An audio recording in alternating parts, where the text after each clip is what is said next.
Bonjour, je m'appelle Mylène Rioux, je suis coordonnatrice du Centre d'éducation populaire de l'Estrie, le CEP, à Sherbrooke. Le CEP, c'est un organisme qui travaille principalement à alphabétiser et à insérer socialement les adultes de toute origine.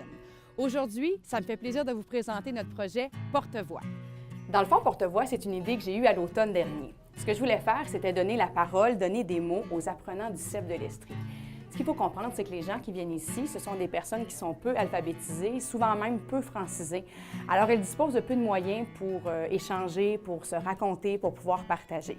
C'est pour ça que j'ai demandé à des auteurs estriens de venir les rencontrer et de leur prêter leur voix et leur talent le temps d'un texte. En tout, il y a 17 auteurs qui ont accepté de participer au projet et de rencontrer des apprenants du CEP de l'Estrie pour échanger, pour se raconter des histoires et pour créer. Les textes qui sont nés des rencontres entre les apprenants et les auteurs vont être réunis dans un recueil. C'est lui qu'on a appelé Porte-Voix.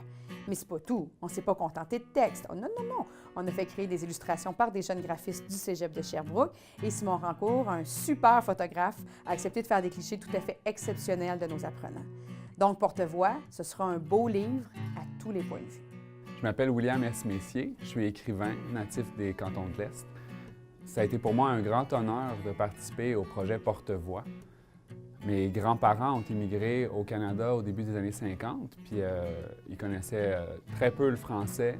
Il y avait un réseau d'entraide presque inexistant.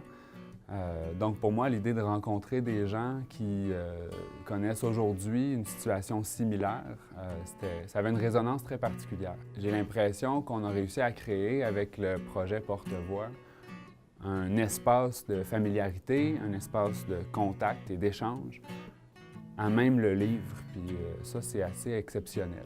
Aujourd'hui, notre objectif avec la campagne, c'est de récolter 800 $ pour couvrir les frais de graphisme et de publicité reliés au projet. En échange de votre contribution, vous pouvez avoir le livre autographié, des photos, en tout cas une foule de belles récompenses.